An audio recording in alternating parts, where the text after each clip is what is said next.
अपने घर, मैं अपने घर हाथ जोड़ रहा हूँ तुम्हारे भाई, मेरे बस की नहीं है। इसके आगे मैं कोई भी जवाब, मैं कोई भी रिप्लाई, कोई भी रिएक्शन नहीं दूंगा। तो भाई अज्जू की नई ब्लॉग आ चुकी है और वो उसमें अपने बच्चे के साथ टाइम स्पेंड करते हुए दिख रहा है। और पता नहीं वो इतना ओवर एक्टिंग क्यों कर रहा है कि यार मुझे अपने बच्चे से बहुत प्यार है, जबकि वो है नहीं। वो सबको पता है कि आपको अपने बच्चे से तनिक भी लगाव या कोई मोह ममता है नहीं। और ये सब ना सिंपैथी ग्रैब करने के लिए कि हाँ लोग मुझे सिंपैथी दे कि यार मैं भी बाप हूँ, मैं भी अपने बच्चे के साथ टाइम स्पेंड करता हूँ, देख लो बस प्रतिभा ही नहीं है मैं भी हूँ। तो भाई साहब इतना नाटक करने की ना आवश्यकता है नहीं, क्योंकि ऑडियंस यहाँ पे चूतिया नहीं है। उसको पता है कौन उस बच्चे के लिए वरीड है, कौन उस बच्चे की फ्यूचर की चिंता करता है, ठीक है ना।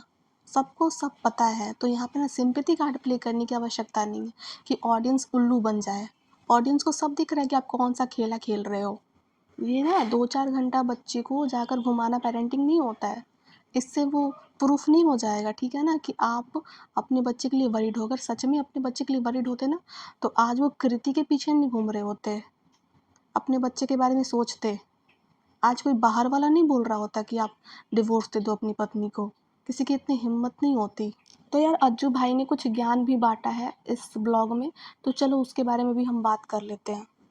और उसके बाद उनका शुरू होता है जो जोक वाला सेक्शन होता है, ठीक है ना। उसमें वो पूरी वीडियो में जो सबसे हिलेरियस पार्ट होता है ना, जहाँ पे आपको हंसी आ जाएगी उनकी बकैती सुन के कि वो क्या क्या बकवास कर रहे हैं। तो उनका कहना है ना कि भाई सुबह के 4 बज गए हैं, मैं अभी तक नहीं सो पाया हूँ। और अभी क्या, मैं पिछले 2 साल से नहीं सो पाया हूँ। क्यों नहीं सो पाए हो भैया? कृति के साथ अच्छे से मौज मस्ती तो चल ही रही है ना, क्यों नहीं सो पा रहे हो? क्या प्रॉब्लम है? नहीं मतलब कृति के प्यार देने के तरीके में कहीं से कमी रही है क्या? कृति ठीक से ख्याल नहीं रख पा रही है क्या आपका? क्यों आप नहीं सो पा रहे हो? क्योंकि भाई प्रतिभा तो आपके टाइप की है नहीं।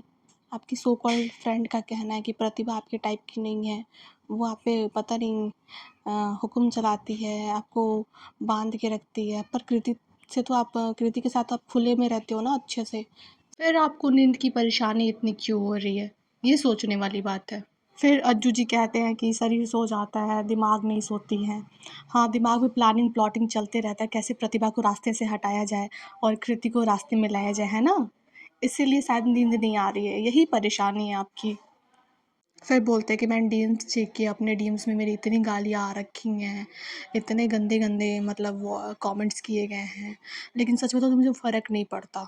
अच्छा, अगर आपको फ़र्क नहीं पड़ता तो आप यहाँ पे बात ही क्यों कर रहे हो उस बारे में जिस बारे में आपको फ़र्क ही नहीं पड़ता है। एंड फिर कहते हैं कि जितनी मेरी उम्र नहीं है ना, उससे ज़्यादा चीज़ें मैं झेल के बैठा हूँ। तो भाई झेलने वाले काम करोगे तो झेल के बैठोगे ही ना। फिर बोलते हैं मेरे पे कितने सारे लोग वीडियोस बना रहे हैं, रील्स बना रहे हैं, मैं इतना ही बोलूँगा हाथ जोड़ के मत बनाओ भाई। तो वाईटी पे अपनी पर्सनल लाइफ ना आपने डालना शुरू किया था, आपने ब्लॉगिंग के जरिए हमें बताया था कि ये है, ये है। तो आपको एक बात पता रहनी चाहिए ना, जो ब्लॉगर्स होते हैं ना उनकी कोई पर्सनल लाइफ नहीं होती है। अगर कोई कंट्रोवर्सी होती है ना, वहाँ पे सभी ओपिनियन देंगे, क्योंकि आपकी सारी ज़िंदगी सोशल मीडिया पर है। यहाँ पे सभी ओपिनियन देंगे। अगर आपकी प्राइवेट लाइफ होती ना तो कोई नहीं बोलता, क्योंकि वो आपकी प्राइवेट लाइफ है। अपनी प्राइवेट लाइफ अगर वाईटी पे डाल रहे हो ना, तो यहाँ पे तो रिएक्शंस मिलेंगे और आपको झेलना भी पड़ेगा, अगर आपका बिहेवियर प्रॉब्लमैटिक होगा तो।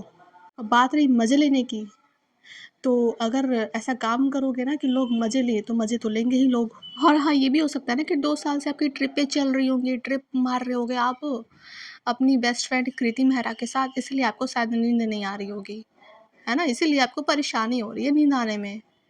और इस बंदे को देखो, ये अपनी माँ के ऊपर हाथ उठाता है, अपनी बहन को गालियाँ दे बक रहा है ये आदमी, और ये बात कर रहा है कि इसको गालियाँ पड़ रही है। भैया तू अपने घर पे पहले माहौल अच्छा बना, अपनी माँ के साथ ठीक से व्यवहार कर तू। अपनी बहन को गाली देना बंद कर पहले तू। खुद अपने घर पे सबको गाली दे रहा है, मार पिटाई कर रहा है और फिर बोल रहा है कि लोग मुझे गालियाँ दे रहे हैं। तो तेरी हरकतें ऐसी हैं, गाली खाने वाली। फिर भाई साहब बोलते हैं कि अगर किसी झूठ को ज़िंदगी भर चिल्ला चिल्ला के बोला जाए तो वो सच की तरह साउंड करने लगता है, और मेरे सच पे कोई यकीन नहीं करेगा। मैं कितना भी बोलूँगा, मैं मर भी जाऊँगा तो कोई मेरे सच पे यकीन नहीं करेगा। तो भैया एक बात बता, अगर तेरी पत्नी को, तेरे घर वालों को, तेरी माँ बहन सबको अगर परेशानी है एक लड़की से, तो ऐसी तेरी क्या दोस्ती है कि तू उसका साथ ही नहीं छोड़ पा रहा है? हैं? पीछा ही नहीं छोड़ पा रहा है उसका, उसके पीछे ही पड़ा हुआ है तू। बिजनेस स्टार्ट कर लिया उसके साथ, ट्रिप पे मार रहा है उसके साथ। ऐसा हरकत करेगा तो तेरे सच पे कौन यकीन करेगा? कोई यकीन नहीं करेगा तेरे सच पे। और दूसरी बात कि तेरी बात सच होगी जब तो कोई यकीन करेगा ना तेरे सच पे। तो भाई साहब यहाँ पे तगड़ी धमकी देकर गए हैं कि अगर मेरी जगह पे कोई और होता तो अभी तक मतलब चला गया होता। समझ रहे हो ना, वो वर्ड यहाँ पे यूज़ नहीं कर रही हूँ मैं, क्योंकि कुछ गाइडलाइंस होती है वाईटी की। तो समझ लो यार किस कैटेगरी के विक्टिम कार्ड प्लेयर हैं भाई साहब। बहुत बड़े विक्टिम प्लेयर है सच में। अब भाई साहब बोलते हैं कि इन पे कोई भी आता है और एलिगेशन लगा के चला जाता है तो ये उनको प्रूफ करने बैठे, मतलब ये भाई साहब पागल हो जाएंगे, अगर प्रूफ करेंगे तो पागल साबित हो जाएंगे। तो एक बात बताओ, कोई भी अगर इंसान तुम पे एलिगेशन नहीं लगा रहा है, सी इज़ योर वाइफ, और किसी के लिए ना अगर उसका लाइफ पार्टनर एलिगेशन लगा रहा है ना उस पर, तो ये बहुत बड़ी बात हो जाती है। तो यहाँ पे तो आपको प्रूफ देना ही पड़ेगा, है ना। एंड अगैन बोलते हैं कि मेरी ज़बान गंदी नहीं है। वो जो वीडियो वायरल हुई थी ना थोड़ी दिन पहले, जिसमें इनकी जो बहन है उसने वीडियो बना के डाला था, उसमें ये अपनी बहन को गाली दे रहे थे। अब इससे ज़्यादा क्या गंदी हो सकती है आपकी ज़बान, जब आप जो व्यक्ति अपनी बहन को गाली दे रहा है ना, उससे ज़्यादा गंदी ज़बान किसी और की हो ही नहीं सकती है। एंड चलो ये आज के पॉडकास्ट में बस इतना ही। And share me your thoughts in a comment section. और अगर आपको वीडियो पसंद आई तो प्लीज़ एक लाइक कर देना, चैनल पे नए हो तो सब्सक्राइब किए बिना बिल्कुल भी मत जाना। एंड मिलती हूँ आपसे नए वीडियो में, तब तक के लिए बाय, थैंक्स फॉर वॉचिंग।